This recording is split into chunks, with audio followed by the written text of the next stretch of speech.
Welcome back to our special RFL presentation, The Battle Over Bridge Safety.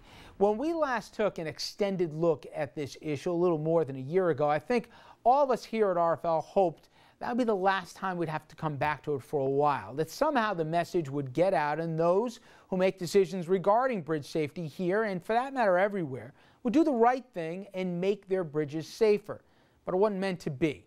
This year had its share of bridge-related tragedies as well, meaning this story, 5 years into the making, is not over by any stretch, nor, for that matter, is our commitment to it.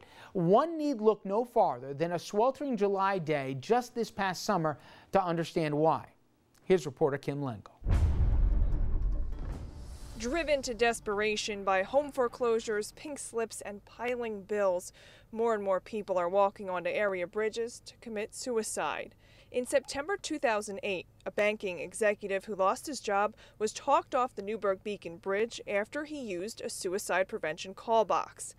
Tuesday morning, the man who was once saved returned to the bridge and jumped. 3 years ago, he opened the call box, the suicide prevention helpline, and he connected with our 24-hour helpline service. And he was engaged long enough that we could notify the authorities, and they apprehended him. He may not have ever gotten employed again, but 3 years later, he came to the bridge and he went over the side yesterday morning. Dr. Kenneth Glatt is the commissioner of Dutchess County's Office of Mental Hygiene. Calls placed from Hudson Valley bridges are routed to his office, including the call from the banker 3 years ago. As we understand it, he was in tremendous denial. He was ashamed. He was embarrassed. And for a while, he was going to work every day, or pretending he was going to work every day, without letting his family know that he, in fact, had been laid off. Shortly before the suicide at the Newburgh-Beacon Bridge Tuesday morning, a double suicide at the Tappan Zee. Despite efforts by the Thruway Authority, which spent $4.5 million to install steel barriers on the Tappan Zee, the suicides continue. This time, a couple, wearing no clothing but holding hands, climbed onto the roof of their SUV to clear the suicide prevention barriers. According to officials close to the case, the woman slipped and fell off the bridge, and the man jumped off after her. The woman died, and the man is in critical condition.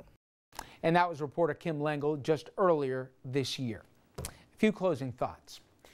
Here at RNN, my colleagues and I, we've gotten personally invested in this issue, and to us, the facts and the figures, they have faces and families attached. For some in the viewing audience, however, I understand why this cause may be more difficult to relate to. I'm sure some of you still think down deep that in the end, if somebody is willing to step to the edge of a bridge, no phone or voice is going to stop them from taking their life. That day, for that matter, or even down the road, they're going to do it. Now, part of that sentiment is true. Some people cannot be saved, but some people can. There's a story I heard from bridge workers that stuck with me. A man who stood on the edge of the Tappan Zee, literally teetering between the choice of life and death. As repair workers did their best to talk him out of it, several motorists leaned on their horns. Others even shouted, "Jump already." A traffic tie-up can bring out the worst in many of us, but that callousness, it spoke more than just to the worst of us. It served as a cruel reminder that too many still see those who are suicidal as not worth the effort. If anyone out there privately feels this way, do me a favor in considering the following. Imagine for just a second, instead of a faceless stranger, it was your wife, your kid, your brother, or even you on that wind-whipped edge looking down 130 feet at the unwelcoming currents of the Hudson River below. Imagine someone you love feeling alone and worthless. Do you still not care? If we put a face on this population, more than just the grieving families will.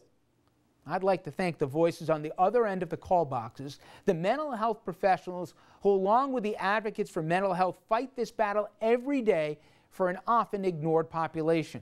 And I'd also like to recognize the Thruway Authority, who, despite our differences at the beginning, stepped up, and they did the right thing. For us at RFL, this mission, as I said, has become a personal one. Usually we talk about and debate about topics, and if we're lucky, maybe make an impression or even change a mind. But playing a part, large or small, in saving a life, let alone lives, is a rarity in this business, and we have every intention of taking this fight to bridges beyond the Hudson Valley to other spans throughout our region. Finally, if you or someone you know or love may find themselves on the edge, we want to help. Please go to our website, rnntv.com. We've got a special page set up with information on how you can reach out to. You'll also find our previous reports on bridge safety and preventable suicide. So thank you very much for joining us tonight, and have a good night.